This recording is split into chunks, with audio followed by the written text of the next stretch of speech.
નમસ્કાર દર્શક મિત્રો, હું આપની સાથે છું રાખી અંજારિયા. સ્વાગત છે આપનું કચ્છ ટીવી ન્યૂઝમાં. તો દર્શક મિત્રો, જોઈએ આજના સમાચારો વિસ્તારથી. પૂર્વ કચ્છમાં ડ્રગ્સનું દૂષણ વધ્યું છે, તેમાં પણ ખાસ કરીને ગાંજો ઓરિસ્સા તરફથી આવે છે, જ્યારે હેરોઇન, કોકેન, એમડી સહિતનો ડ્રગ્સ પંજાબ અને હરિયાણાથી આવે છે. અવારનવાર રેલવે સ્ટેશન પાસેથી ઓરિસ્સાથી આવતો ગાંજો પકડાય છે, ત્યારે વધુ એક ખેપ પહોંચે તે પહેલા વડોદરા પાસે રેલવે પોલીસે મુદ્દામાલ કબજે કર્યો હતો. પ્રાપ્ત માહિતી મુજબ વડોદરા રેલવે સ્ટેશનના પ્લેટફોર્મ નંબર 6 પર પૂરી ગાંધીધામ એક્સપ્રેસ ટ્રેન આવતા રેલવે પોલીસ દ્વારા ચેકિંગ હાથ ધરવામાં આવ્યું હતું. ટ્રેનના દિવ્યાંગ કોચમાં શૌચાલયની છતની પ્લાય તૂટેલી હાલતમાં હતી, જેથી તેમાં શંકાસ્પદ વસ્તુ કોઈએ મૂકી હોવાનું જણાતા છતમાં ચેક કરતા અંદરથી મોટી સાઇઝની 5 વજનદાર થેલાઓ તેમજ એક કોથળો બિનવારસી હાલતમાં મળી આવ્યા હતા. અંદરથી ₹56,95,000 કિંમતનો 113.900 કિલોગ્રામ ગાંજાનો જથ્થો મળ્યો હતો. ઓરિસ્સાથી ગાંજાનો જથ્થો ગુજરાતમાં સપ્લાય થતો હતો, જોકે કેરિયર કોણ હતું તે હજી સુધી જાણી શકાયું નથી. પોલીસે આ જથ્થો કબજે કરી અજાણ્યા શખ્સ સામે ગુનો નોંધી વધુ તપાસ હાથ ધરી છે. ઉલ્લેખનીય છે કે 10 દિવસ પહેલા પણ ઓરિસ્સાથી આવતી એક ટ્રેનમાં દિવ્યાંગ કોચના શૌચાલયની છતમાં છુપાવેલો ગાંજાનો મોટો જથ્થો પોલીસે કબજે કર્યો હતો. મુંબઈથી ટ્રેન મારફતે ભુજ અને ગાંધીધામમાં દારૂ આવે છે. મુંબઈમાં દારૂની છૂટ છે, ત્યાંથી દારૂ લઈ થેલાઓમાં ભરી ટ્રેનના કોચમાં થેલા મૂકી દેવામાં આવે છે. જે કેરિયર હોય છે તે પોતાની પાસે થેલા રાખતો નથી. બિનવારસી થેલા હોય તે રીતે વર્તન કરવામાં આવે છે, જેથી આરપીએફના ચેકિંગમાં સફળતા મળતી નથી. આ સિવાય જ્યારે સ્ટેશન પર ટ્રેન આવે ત્યારે માણસો પોલીસ છે કે નથી તે જોઈ લે અને તે બાદ થેલા સ્ટેશન બહાર લઈ જવામાં આવે છે. આ મોડસ ઓપરેન્ડીથી ગાંજો પણ લાવવામાં આવે છે, જેમાં બિનવારસી થેલા રાખી દેતા હોય છે. ઘણી વખત સ્ટેશન પહેલા જ ટ્રેન ધીમી પડે ત્યારે ચાલુ ટ્રેનમાંથી કોથળા ફેંકી અન્ય સાગીરતો આ થેલા મેળવી લેતા હોય છે. પોલીસ સુધી વાત પહોંચતી નથી. ભુજ તાલુકાના ખાવડા વિસ્તારમાં આવેલા સોલાર પાર્કમાં અવારનવાર ચોરીની ઘટના સામે આવે છે. ભુજ એલસીબીની ટીમ પેટ્રોલિંગમાં હતી ત્યારે બાતમી મળી હતી કે મોટા દિનારા ગામના અબુબકર રમઝાન સમા, બસક ઇસાક સમા અને અસલમ મુસા સમા સોલાર પાર્કમાંથી કોપરની પ્લેટો ચોરી કરી નીકળવાના છે. બાતમીના આધારે બાંધા ગામ જવાના કાચા રસ્તા પર ગાડી ઊભી રખાવતા આરોપીઓ સ્વિફ્ટ મૂકીને બાવળોની ઝાડીમાં ભાગી ગયા હતા. ગાડીમાંથી 1,20,000ની સોલારની 12 પ્લેટ મળી આવી હતી. 2 લાખની ગાડી કબજે કરાઈ હતી. આરોપીઓએ આરઈ પાર્કમાંથી કોપરની પ્લેટો ચોરી કરી હતી અને પોલીસને જોઈ નાસી ગયા હતા. નખત્રાણામાં ચોમાસા પૂર્વે પ્રી મોન્સૂન કામગીરીનો પ્રારંભ કરવામાં આવ્યો હતો. અહીં આરામગૃહ પાસે આવેલા વરસાદી પાણીને અવરોધરૂપ નાળો તથા મોટી ચેનલ જેસીબીની મદદથી સાફ કરવામાં આવી હતી. વરસાદી નાળા સાફ કરવા માટે 10 દિવસ સુધી ઝુંબેશ આદરવામાં આવી રહી છે. જ્યાં પણ વરસાદના પાણીને અવરોધો હશે તે દૂર કરાશે. નગરના વિવિધ વિસ્તારોના નાળાઓનું સર્વે કરી તેને અડચણરૂપ અવરોધ નગરપાલિકા દ્વારા દૂર કરવામાં આવશે. પાણીના વહેણ ઉપર કોઈએ દબાણ કરવું નહીં, અન્યથા નગરપાલિકા નોટિસ આપ્યા વિના પાણીના વહેણ પરના દબાણો દૂર કરશે અને કાર્યવાહી પણ કરશે. 10 દિવસ દરમિયાન સમગ્ર નખત્રાણાના વરસાદી નાળા સાફ કરી અડચણો દૂર કરવામાં આવશે. તદુપરાંત અહીંના ઠાકર મંદિરથી દરિયાસ્થાન મંદિર સુધીના સીસી રોડનું ખાતમુહૂર્ત કરાયું હતું. 295 મીટર રોડના કામથી ચોમાસા દરમિયાન થતી સમસ્યામાંથી લોકોને મુક્તિ મળશે તેવું જણાવ્યું હતું. કામગીરી ટકાઉ કરવા માટે સીસી રોડના સ્થળની મુલાકાત કરી સમીક્ષા કરી હતી. નગરપાલિકા દ્વારા વિકાસ કામોના વિવિધ વિસ્તારોમાં કામ જેટ ગતિએ ચાલી રહ્યા છે. અહીંના વિરાણી રોડથી પ્રાચીન નગરનું 200 મીટરનો પટ્ટોની કામગીરીનું પણ ખાતમુહૂર્ત કરવામાં આવ્યું હતું. કચ્છના નખત્રાણા તાલુકાના છારી ફુલાઈ જૂથ ગ્રામ પંચાયત વિસ્તારમાં એનટીપીસી કંપની દ્વારા 500 મેગાવોટના સોલાર પ્રોજેક્ટ માટે કરવામાં આવી રહેલી સ્થાનિક પંચાયત દ્વારા જિલ્લા કલેક્ટરને કરવામાં આવેલી લેખિત રજૂઆતમાં ગંભીર આક્ષેપો કરાયા છે કે પ્રોજેક્ટ માટે ફાળવવામાં આવેલી અંદાજિત 4500 એકર જમીનની માપણીના ગામના રહેણાંક મકાનો, ગામતળ, પરંપરાગત વસાહતો અને અન્ય અત્યંત મહત્વની ઉપયોગી જમીનનો સમાવેશ કરી લેવામાં આવ્યો છે. ગ્રામજનોનું કહેવું છે કે તેઓ વિકાસના કામો કે કંપનીના આગમનની વિરુદ્ધ નથી, પરંતુ માપણી દરમિયાન કરવામાં આવેલી બેદરકારીથી પશુપાલન આધારિત માલધારીઓની આજીવિકા સામે જોખમ ઊભું થયું છે. ખાસ કરીને ગામના ગોચર ધાર્મિક સ્થળો, કબ્રસ્તાન અને ભારત સરકાર દ્વારા જાહેર થયેલ રામસર સાઇટની મર્યાદાઓનું ધ્યાન રાખ્યા વગર જમીન સંપાદિત કરવામાં આવતા ગ્રામજનોમાં ભારે રોષ અને અસંતોષની લાગણી ફેલાઈ છે. અગાઉ એનટીપીસી કંપનીના પ્રતિનિધિઓએ ગ્રામજનોને વિશ્વાસમાં લઈને CSR હેઠળ આરોગ્ય, શિક્ષણ અને પશુઓ માટે ઘાસચારા જેવી પાયાની સુવિધાઓ પૂરી પાડવાની ખાતરી આપી આપી હતી. તેમ છતાં કંપની દ્વારા સ્થાનિકોની સંમતિ કે ચર્ચા વિચારણા કર્યા વગર સીધી રીતે પોલીસ બંદોબસ્ત સાથે કામગીરી શરૂ કરવામાં આવતા ગ્રામ પંચાયતે આ પ્રક્રિયાની અન્યાયી ગણાવી છે. ગ્રામ પંચાયતે સ્પષ્ટ શબ્દોમાં ચેતવણી ઉચ્ચારી છે કે જો આગામી 15 દિવસમાં આ જમીન પુનઃ સર્વે કરવામાં નહીં આવે અને ગ્રામજનો તથા સ્થાનિક આગેવાનો સાથે મળીને યોગ્ય નિર્ણય નહીં લેવાય તો ગ્રામજનો ગાંધી ચિંધ્યા માર્ગે આંદોલન કે ઉપવાસ જેવા કાર્યક્રમો કરવા મજબૂર બનશે. આ બાબતે તાત્કાલિક અસરકારક હસ્તક્ષેપ કરવા અને સ્થાનિકોની માંગણીઓનો ન્યાયપૂર્ણ ઉકેલ લાવવા માટે જિલ્લા કલેક્ટરે અપીલ કરવામાં આવી છે. અમારી જે ચારી ફ્લાય જમીન જે છે એ અમારી 28,000 હેક્ટર બોલે છે. એમાં બધું આવી જાય છે. તળાવ, ખેતર, ગામતળ, રામ સરોવર, છારી દંડ, કબ્રસ્તાન, મેંદર, મસ્જિદ બધું આવી જાય. એટલે આ સાંભળી અમારી 60 પૈકીની જમીન છે, નકશામાં બેસેલી નથી. એટલા માટે અમે આવ્યા, કીધું સાહેબને કે સાહેબ અથવા તમે રામ સરોવર ક્લિયર કરો, અથવા છારી દંડની હદ ક્લિયર કરો, અથવા ખેડૂતોની હદ ક્લિયર કરો, અથવા ખબર કોઈ બી એક ક્લિયર કરીને પછી તમે એને ઓર્ડર કરો. ત્યાં કંપનીવાળા આવ્યા છે, આવીને એમ ચાલુ જ કામ કરી દીધું છે. એ અમને સાહેબને કીધું, સાહેબે અમને આશ્વાસન આપ્યું છે કે 2 દિવસમાં હું મુલાકાત લઈશ. અમારી માંગ એ છે જે અમારા ગામડાઓ છે અને બધા એનાથી દૂર રહે અને ખેડૂતોને જે છે એનું બધું દઈને પછી વધે જમીન તો સરકારી છે. મારી રજૂઆત મુખ્યત્વે નખત્રાણા તાલુકાના જે ફુલાઈ ગામ છે એના સર્વે નંબર 60 પૈકી એક જે ટાવર્સ પૈકીની શ્રી સરકાર જમીન છે, 28,900 એકર જે જમીન છે એના અંદર એનટીપીસી કંપની દ્વારા સોલાર પ્રોજેક્ટ પ્રસ્થાપિત કરવામાં આવવાનો છે. હવે એના અંદર કંપની દ્વારા જે પ્રસ્થાપિત પ્રોજેક્ટ છે એ જે આ સર્વે નંબર મેં વાત કરી એના અંદર ફક્ત 499 હેક્ટર જમીન જે છે એની એક નોંધ પડેલી છે. એના સિવાય કોઈ પણ પ્રકારની એનટીપીસી કંપનીની નોંધ પડેલ નથી. છતાં પણ હાલ 4,000 થી 4,500 એકર જમીનના અંદર આ પ્રોજેક્ટની કામગીરી ચાલુ છે. ત્યાં લેવલિંગનું કામ ચાલુ છે, ત્યાં પાઇલિંગનું કામ ચાલુ છે અને ત્યાં ગામ લોકો દ્વારા, સરપંચ દ્વારા તેમને રજૂઆત કરવામાં આવી કે ભાઈ તમારી પાસે જે કાગળિયા છે એ અમને દેખાડો. તો એમના દ્વારા કોઈ પણ પ્રકારનો જવાબ નથી આપવામાં આવતો. ઉદ્ધતાઈ કરવામાં આવે છે. જે ત્યાંના ખેડૂતો છે અને ત્યાંના માલધારીઓ છે તે માલ ચરાવે છે તો તેમને ત્યાંથી હકાલીને દૂર કરવામાં આવે છે. પોલીસ પ્રોટેક્શન માગી અને પોલીસ દ્વારા એમને ડરાવવામાં, ધમકાવવામાં આવે છે. એ સંદર્ભે અમારા દ્વારા આની પહેલાં પણ 14 તારીખે કલેક્ટરશ્રીને આવેદનપત્ર આપવામાં આવેલું હતું. એના પછી ગાંધીનગર સીએમ સાહેબને પણ મળવા ગયા હતા અને સીએમ સાહેબ દ્વારા વળી પાછો કલેક્ટરશ્રીને રજૂઆત કરી. એટલે આજે પણ અમે કલેક્ટરશ્રીને મળવા માટે આવ્યા હતા અને આ વાતની રજૂઆત કરી હતી કે ભાઈ જે આ પ્રોજેક્ટ છે એ પ્રોજેક્ટની જે સાઇટ અત્યારે જ્યાં કામ ચાલુ છે એ રામસર જે સાઇટ છારી દંડ ને ડિક્લેર કરવામાં આવી છે એનાથી 500 મીટર પણ દૂર નથી. હવે જે રામસર સાઇટ ડિક્લેર કરી, હવે એનું જે આ બફર ઝોન એરિયા છે ત્યાં આ જગ્યાએ કામ ચાલુ છે. ત્યાં યાયાવર પક્ષીઓ હજારોની સંખ્યામાં મેટિંગ કરવા માટે આવે છે, ત્યાં બેસે છે, 4 થી 6 મહિના સુધી ત્યાં રોકાય છે.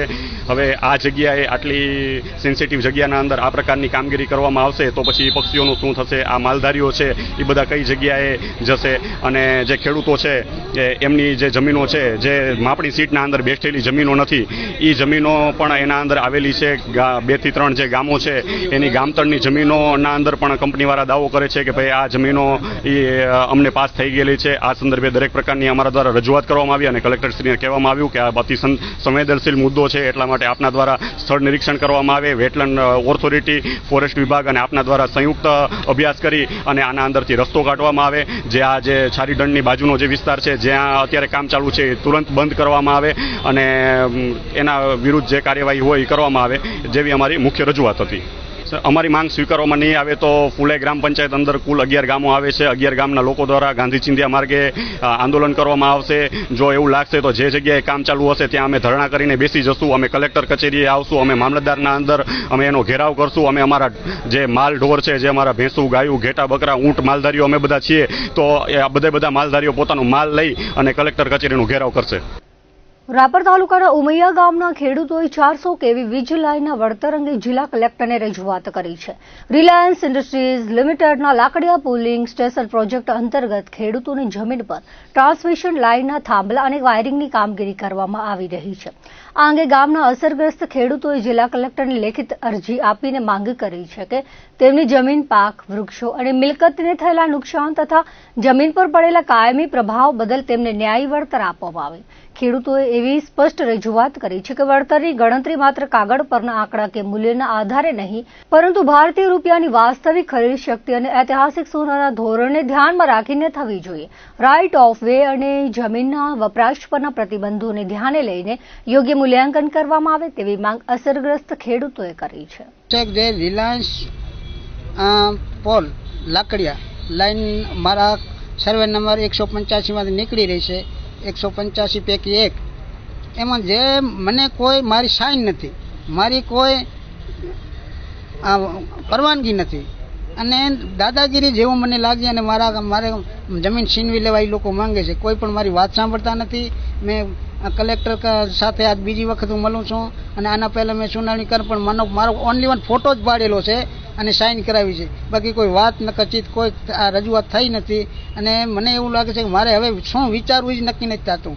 હવે મારા રોજીરોટી માટે મારું ખેતર હતું અને એ લોકો રિલાયન્સ કંપનીવાળા છીનવી લે છે, તો હવે મારે ક્યાંની ઘરે જઈને મારે રોટલા ખાવા મને એ જ નક્કી નથી થતું. હવે રિલાયન્સ કંપનીમાં જાઉં કે કલેક્ટર સાહેબની ઓફિસે બેસવું કે કોઈ ધારાસભ્યોની ઓફિસે બેસવું કે કોઈ નેતાઓની ઓફિસે બેસવું અને કોઈ પણ અમારી પૂછા પણ કરતું નથી. અત્યાર સુધી અમને કોઈ એવો પ્રશ્ન નથી કર્યો કે તમને શું તકલીફ છે.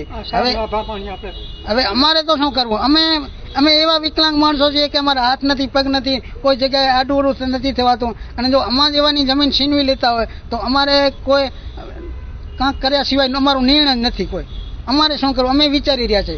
2-5 દિવસ તો મને અનાજ પણ નથી ખાધું, બરાબર. તો આનો કાંક નિવારણ આવવો જોઈએ અને કલેક્ટર સાહેબને હું તો કહી જાઉં છું કે સાહેબ આના પહેલાં મેં એક અરજી આપી છે કે ભાઈ અમે અમારું આ કાંઈ નહીં માનો તો અમે તો છેવટ અમારું આત્મવિલોપન કરવા સુધી અમે તૈયાર છીએ, બરાબર. બાકી ધરતી મારી માં છે અને એના માટે જો અમારું તમે છીનવી લો તો તમારી ભાજપ સરકાર જે કોઈ સરકાર ભલે આગળ આવે અને અમારું ભલે બધું લઈ લે. બાકી મને એક રિલાયન્સ કંપનીના માણસો કે એના ઘરે મને મૂકી દો, પછી તમે તમારું બધું અમારું ભલે છીનવી લો, બરાબર ને. તે છતાં કોઈ અમારું આટલું બધું કહેવા છતાં સાંભળતું નથી.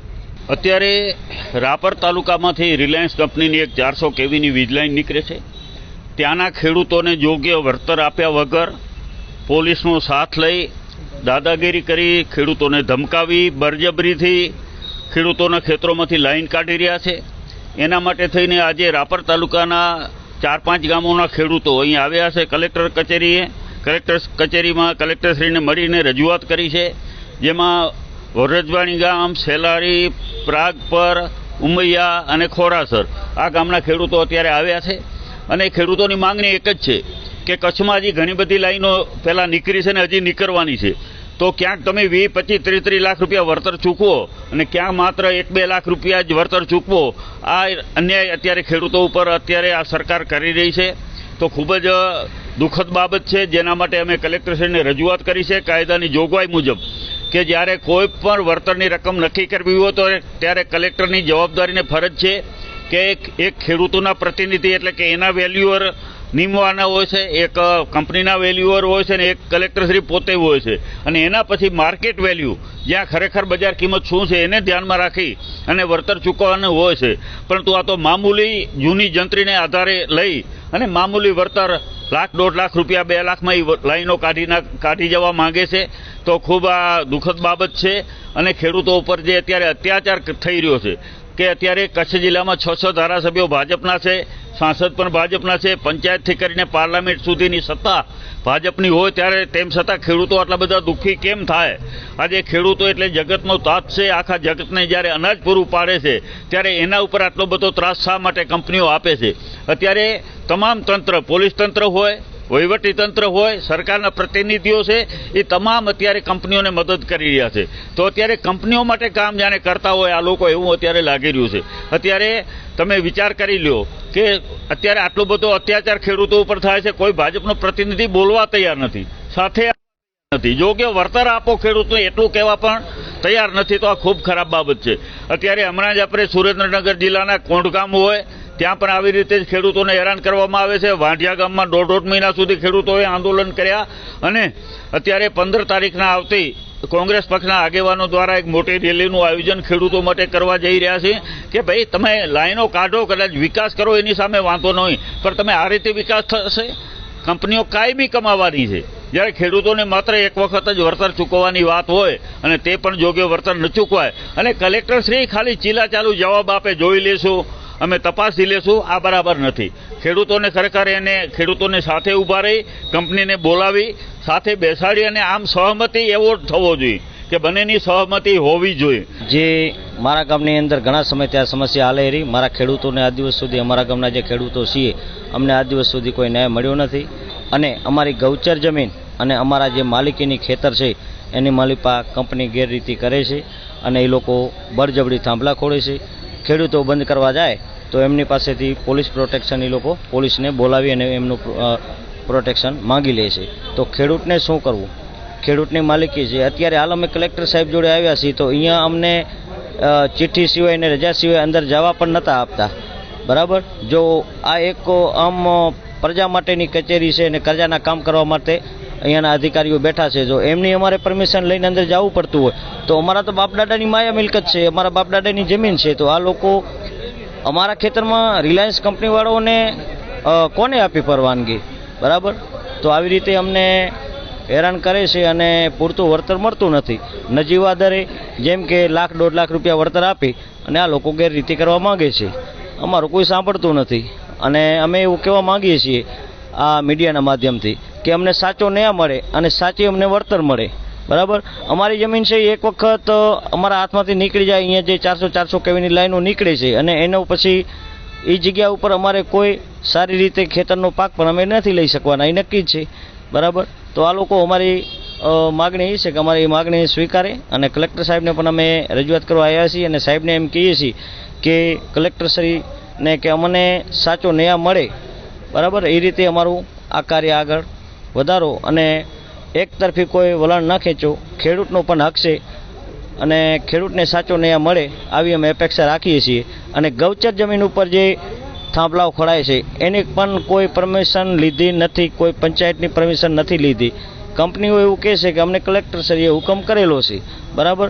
તો ગૌચર જમીનનું જો જમીનો ઉપર એ લોકો હક જમાવશે તો અમારા ગામનું જે અહીંયા ગામના લોકો ઊભા છે, 4-5 ગામના લોકો છે, તો ગૌચર જમીન ઉપર જો આવા દબાણો થશે તો અમારું પશુધન, જેમ કે હું રબારી છું તો અમારે ઘેટા બકરાનો વ્યવસાય છે, અમારી પાસે ગાયો છે, ભેંસો છે, સાંઢો છે.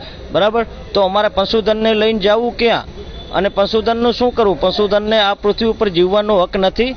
એટલે આવા અત્યાચારો બંધ કરે અને આના કરતાં જે અંગ્રેજ પહેલાં કહે છે કે અંગ્રેજની ગુલામમાં આપણે જીવતા હતા. બરાબર? પણ અત્યારે એવું જ લાગે છે કે આ અંગ્રેજોની જ ગુલામી છે અને આ અંગ્રેજો પાછા વળી અને પૂર્વજન્મમાં અંગ્રેજો તરીકે ઓળખાતા હતા અને અત્યારે હાલ જન્મમાં પાછા અંગ્રેજો આ ભારતની ભૂમિ ઉપર, ભારત માતાની માતા ઉપર આ લોકોએ જન્મ લીધો હોય એવું અમને લાગી રહ્યું છે. અત્યારે જે સિનારીઓ ચાલી રહ્યો છે તો એ વિશે એવું કહેવાય છે કે ઉદ્યોગપતિને પીરસાય છે શીરા અને રાજમાં અને ખેડૂતો પીસાય સાવ મફતના ભાવમાં. કંપનીઓને છે સાવ છૂટો દોર અને ખેડૂત છે અત્યારે પોતાના ખેતરના બચાવમાં. તો આ ક્યાં સુધી ચાલશે? આ ખેડૂતોને શું આવી જ રીતે જમીનો એમની જવા દેવાની છે? અમારા બાપ દાદાએ પૂર્વજોએ આટલા વર્ષો સુધી જે જમીન સાચવી, બસ આવી કંપનીઓને આવી જ રીતે આપી દેવામાં આવશે કે કોઈ ખેડૂત તરફી પણ કોઈ તંત્રમાંથી કોઈ જવાબ આપશે? કોઈ ખેડૂતોના સહારે કોઈ વહારે આવીને ઊભો રહેશે? કારણ કે જગતનો તાત જો ખેડૂતને કહેવામાં આવે છે તો જગતનો તાત બચશે તો જ જમીન બચશે, તો જ આખી દુનિયા, વિશ્વ એના ઉપર આધારિત છે અને આ વિશ્વ તો જ આગળ ટકી શકશે.